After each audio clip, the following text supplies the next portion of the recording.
On se pense aujourd'hui plus productif au travail que jamais, les nouvelles technologies aidant évidemment. Mais le sommes-nous vraiment? On peut se poser la question. Pierrette Desrosiers, psychologue du travail, est avec nous. Bonjour. Bonjour, Richard. On va aujourd'hui détruire des mythes parce qu'effectivement, on se pense peut-être plus productif, mais peut-être pas. Absolument. Ça me fait penser à un client qui est venu me voir, en termes de coaching. Il me dit, je suis de plus en plus stressée. On me demande d'être de plus en plus productif. Pourtant, je sais plus quoi faire. Je fais tout pour être productif. Hein? Il me dit qu'il est multitâche. Il me dit qu'il est toujours rejoignable, toujours sur son texto. Il répond à ses emails instantanément. Et en plus, il a même coupé sur ses heures de sommeil, pensant être plus productif. Oui. Alors, aujourd'hui, Régent, 3 mythes concernant la productivité. Le premier, le multitâche. Et là, on va préciser multitâche étant de faire 2 tâches en même temps. Alors, qu'est-ce qu'on comprend?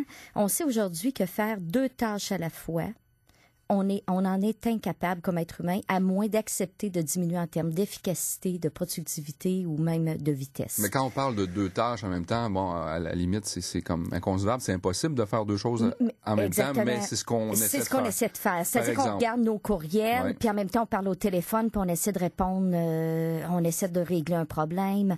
On est en réunion, on lit nos courriels en même temps. Donc, l'efficacité, c'est sûr qu'elle en prend un coup. Et ça, on a mesuré ça scientifiquement, là. Absolument. On dit qu'on pourrait passer d'un niveau tel d'une maîtrise, c'est-à-dire Master Business Administration, un MBA, à un enfant de 8 ans en termes intellectuels.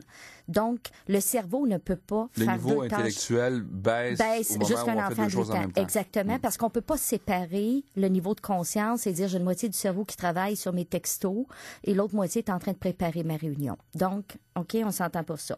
Le deuxième, c'est ceux qui sont, vous savez, aujourd'hui, les gens sont toujours on. On est rejoignable tout le temps, on ferme pas le BlackBerry ou l'iPhone. On répond à nos textos de façon instantanée. Et encore là, la grande surprise, les gens qui sont toujours allumés, ou en fait, le technologie, là, c'est-à-dire toujours rejoignables. Toujours branchés, là. On a découvert que les femmes, il y aurait une diminution du quotient intellectuel de 5 points chez les femmes et 15 points chez les hommes. On ne sait pas pourquoi, on peut seulement la mesurer.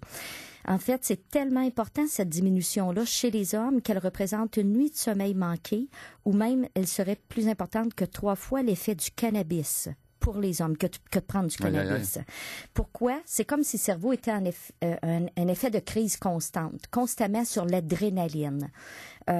Donc, c'est vraiment pas une façon d'augmenter notre efficacité puisqu'on baisse en termes de quotient intellectuel. Et Dieu sait qu'il y a beaucoup de gens qui fonctionnent comme ça. Prenons l'exemple du téléphone intelligent. Pour beaucoup, le téléphone est allumé 24 heures sur 24. On consulte les courriels même le soir, la fin de semaine. Et pensant que finalement que tout ça est bien inoffensif, mais bref, on est toujours en activité finalement. Là. Exactement. Et notre cerveau a besoin de se reposer de ça. Alors les entreprises qui pensent que leur employé sera plus performant parce qu'on lui demande d'être constamment rejoignable, ils sont drôlement dans l'erreur et ça va participer bien sûr à l'épuisement aussi à long terme. Et la dernière chose qu'on voit constamment due à cette recherche de performance-là, puis on s'engage dans plein d'activités aussi au niveau personnel dans notre vie, les gens vont couper sur leurs heures de sommeil.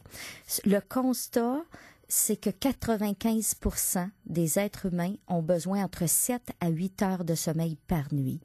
Si on diminue en bas de ça, on va diminuer notre niveau optimal de fonctionnement.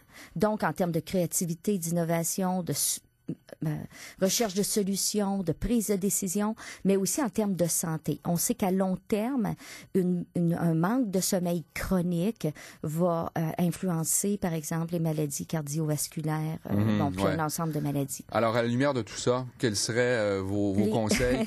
Finalement, 3 conseils, Régent, si on veut être plus productif, turn off, c'est-à-dire fermez vos bébelles, vos téléphones intelligents.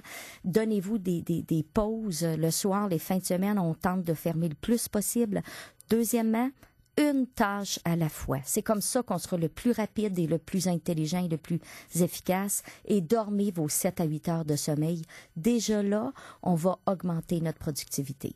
On va suivre ces bons conseils. Pierrette Desrosiers, psychologue du travail. On peut consulter son site Internet également pour y obtenir plein de conseils. Merci. Merci, Régent.